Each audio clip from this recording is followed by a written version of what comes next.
World of Warcraft launched a new feature, and it's no joke that no one saw this coming.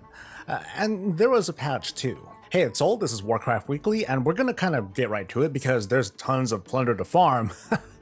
Just kidding, I'm done. Hit that like button, subscribe for more WoW coverage, catch me live, and let's talk about Plunderstorm, a battle royale style game inside the World of Warcraft that got a lot of people talking. For those of you who aren't familiar with the genre, battle royale style games put a bunch of solo players or small groups on a big old map.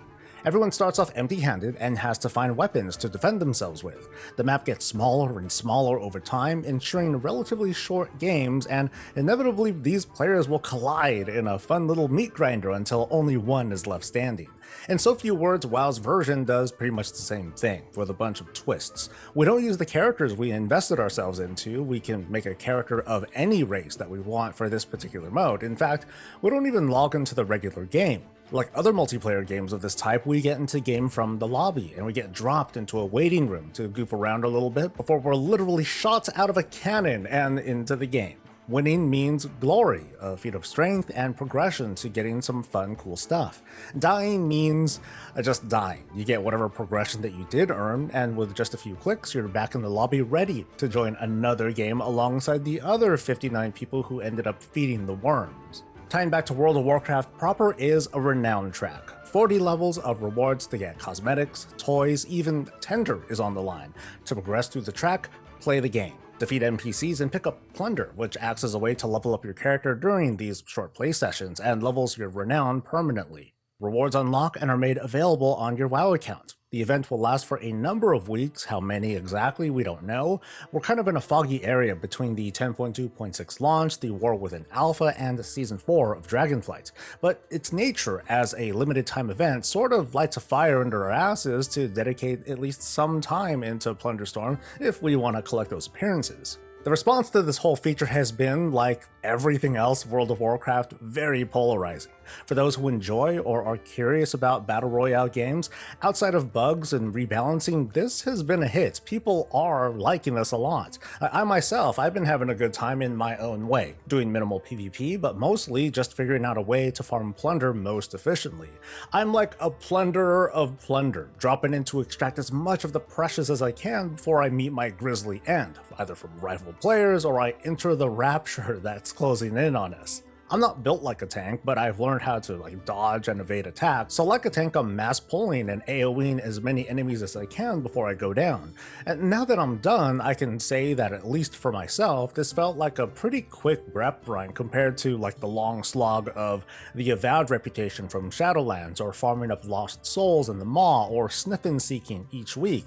And those weren't the worst experiences ever, but in the context of just doing this grind for cosmetics, we've done a lot more to earn a lot less. There are tons of stuff to collect in WoW, and I've done my share of farming old dungeons and raids and world quests and earning rep and more.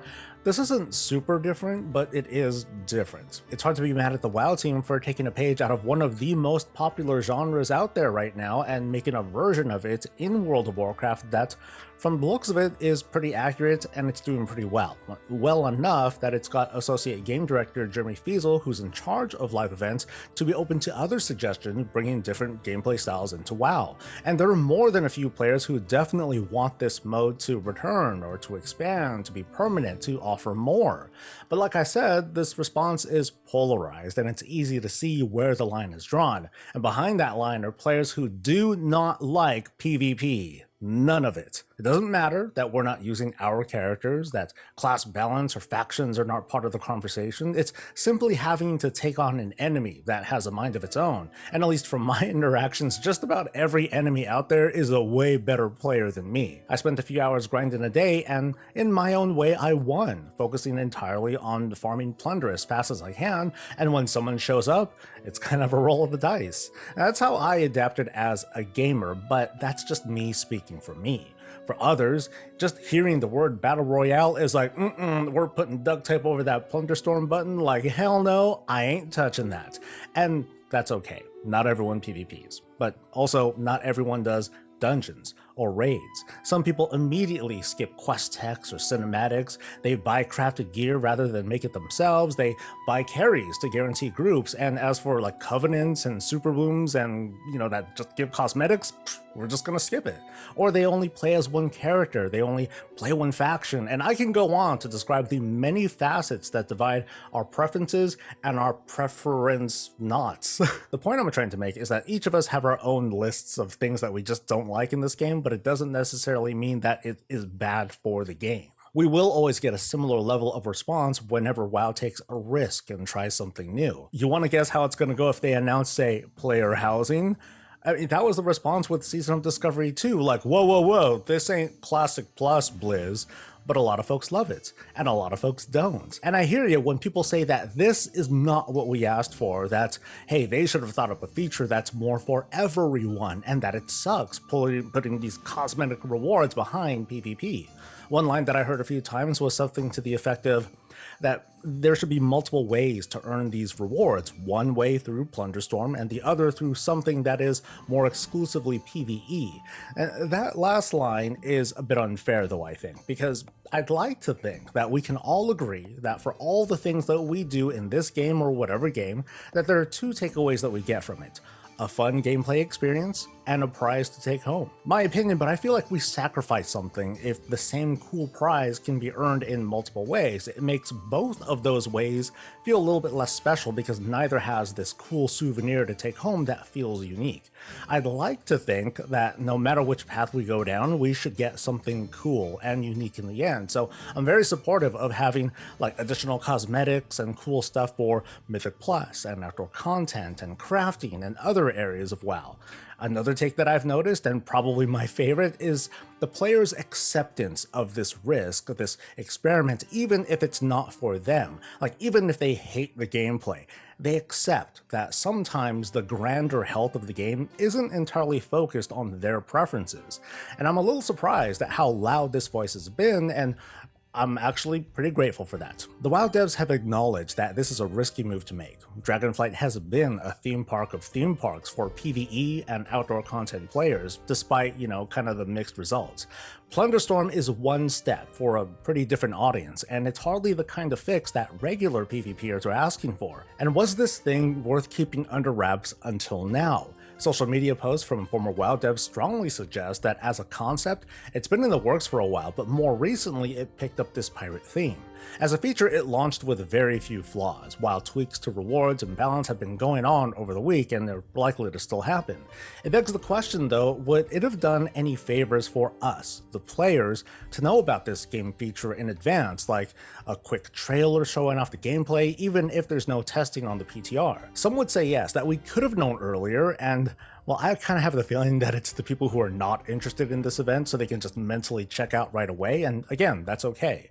Others would say no, it wouldn't be worth it to have known, and I'm kind of in this camp. Like, personally, it wouldn't have affected the enjoyment that I ended up having this week, but I anticipate that if this was revealed back in late January, folks like you and me would have to endure like 2 months of groaning from some players over why we got this instead of that. 10.2.6 is going to be a blunderstorm, followed by fans demanding to know how it all works, like what are the rewards? Oh my god, those are the rewards. Let's get our pitchforks ready and hopefully they'll change things around before it goes live. And we've done this song and dance for years. It's kind of a drag. We found out about Plunderstorm the morning of the patch. It hit North American servers a few hours earlier than expected, and for the most part, it was a smooth launch. Now I want your thoughts on all of this, including one last thought. Putting aside Plunderstorm, does the handling of this patch change your level of trust in the WoW team to release content, and if so, how? 10.2.6 is a weird patch, and it's not just because of Plunderstorm. It's because it's got the bulk of the upcoming Season 4 content, and while we still don't have a full picture of what to expect, here's what else was in the patch and what we know is happening as we close out Dragonflight. First is that there are new items added to the Trial of Style vendor, which you ought to know of now because the event is going to end in just a few days. It's very shirt heavy, and all the added items total up for 275 tokens to get them all. That's more than the maximum cap that you can carry. Here's the part where I usually say, hey Blizz, we need the event to happen more often. But these days, I'm kind of sort of walking that back, and it's partially thanks to Plunderstorm. What if the likes of Plunderstorm and the Trial of Style weren't one-time or occasional events, but they were up almost all the time? Now, the initial response would be, hey, cool, there's no more FOMO, but a problem starts to arise that will need some new solutions, because these events are dependent on the presence of other players. Trying to take part in a limited time event can feel frustrating, but all the participants will be jumping in during this time frame because, hey, new things, so queue times are going to be reasonably quick. Otherwise, like, how long would queue times be for the Trial of Style, like so many months in after everyone had farmed up rewards early on? Like, it would need to be updated way more often than not, kind of like the trading post. But maybe there could be some good discussion out of that. Clearly, if not for the Trial of Style, some of these appearances would just show up on the trading post instead. We might be at a point where every time there is a Trial of Style, there always are going to be a bunch of new items added, making the event, a pretty big deal. But I would like it to come by maybe 4 times a year instead of 2. I don't think that's so unreasonable. We also got a big meta achievement added, similar to the Shadowlands meta achievement, which also had a nice change. Originally, if you completed the Back from the Beyond achievement before the end of Shadowlands, you got the Veil Strider title. Whoop-de-doo. In this update, the achievement now gives a mount with some fun flavor text, and this won't go away. People can earn it, and it's also retroactive. So back to this new achievement, A World Awoken, completing it gets you Tyven, the giant puppy, as a mount, and you want to complete this. And here's what's wild, this new meta achievement requires the completion of more new meta achievements also added in this patch, all of which award more mounts. Those of you familiar with this expansion know that there's a ton of things to do, big and small. At first glance, most of these look pretty darn accessible, like only having to complete every dragon riding race, but only 3 out of the 5 modes, and you don't have to hit a specific time. Others are going to be pretty tedious, notably Across the Isles, which has you taking part in pretty much every activity on the Dragon Isle zones. This particular one is a rabbit hole that's going to take up a lot of your time if you're interested in this mount, and you are. There's a bunch of cosmetics in this patch without a very clear indication of what goes where, but we're probably going to find out pretty soon. There are items identified as being part of the trading post, from weapons to a pet to different appearances. The Dreadwake is listed, going for 750 tender, not bad.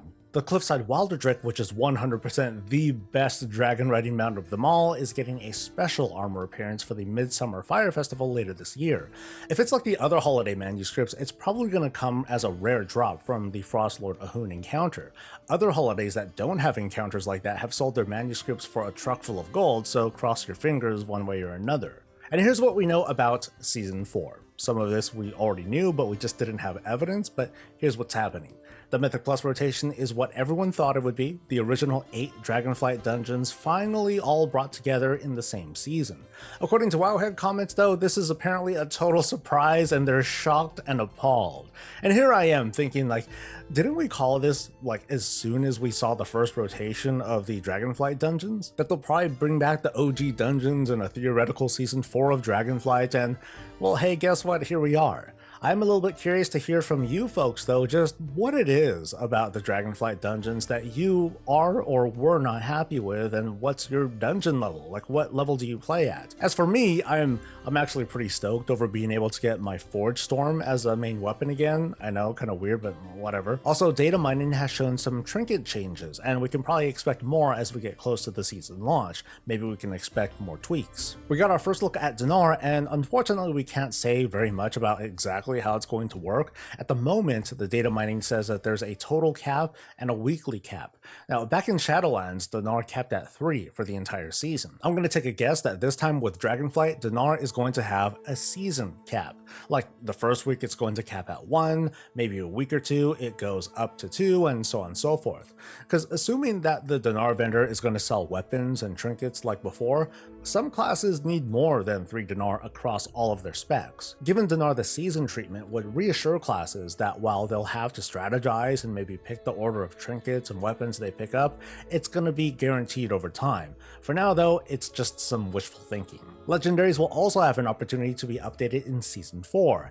Now, we have no idea how to get them at the moment, but there's an item called the Scale of Awakening that can be used to upgrade the legendaries to an item level of 502, and apparently they can be upgraded further. I think that after the gold spent and the luck involved with getting these legendaries, these ought to to just kind of pop up in a mailbox, and then maybe the additional upgrades will come from just playing through season content. So that's going to be the show. I know this is sort of an abrupt end, I apologize, but I'm recording this after a 9-hour stream and I could use just a little bit of rest before I do another 9-hour stream, and this time we're going to be really diving into the Dragonflight meta. If you think the Plunderstorm is grindy, try catching up to this meta for the sake of a puppy mount. Anyway, let's give a massive thanks to the folks on Twitch. I'm extremely grateful that you've been hanging out with me to get your Twitch drop, and I'll be doing it again Saturday too. We can't forget about our friends over at Patreon, including newcomer Pugsy. Thank you very much. And we can't forget about you, viewer. You made it to the end, you fed the algorithm, and now all you gotta do is like the video, subscribe for more WoW coverage, catch me live, and I'll catch you later. Stay safe, stay healthy, and stay breezy.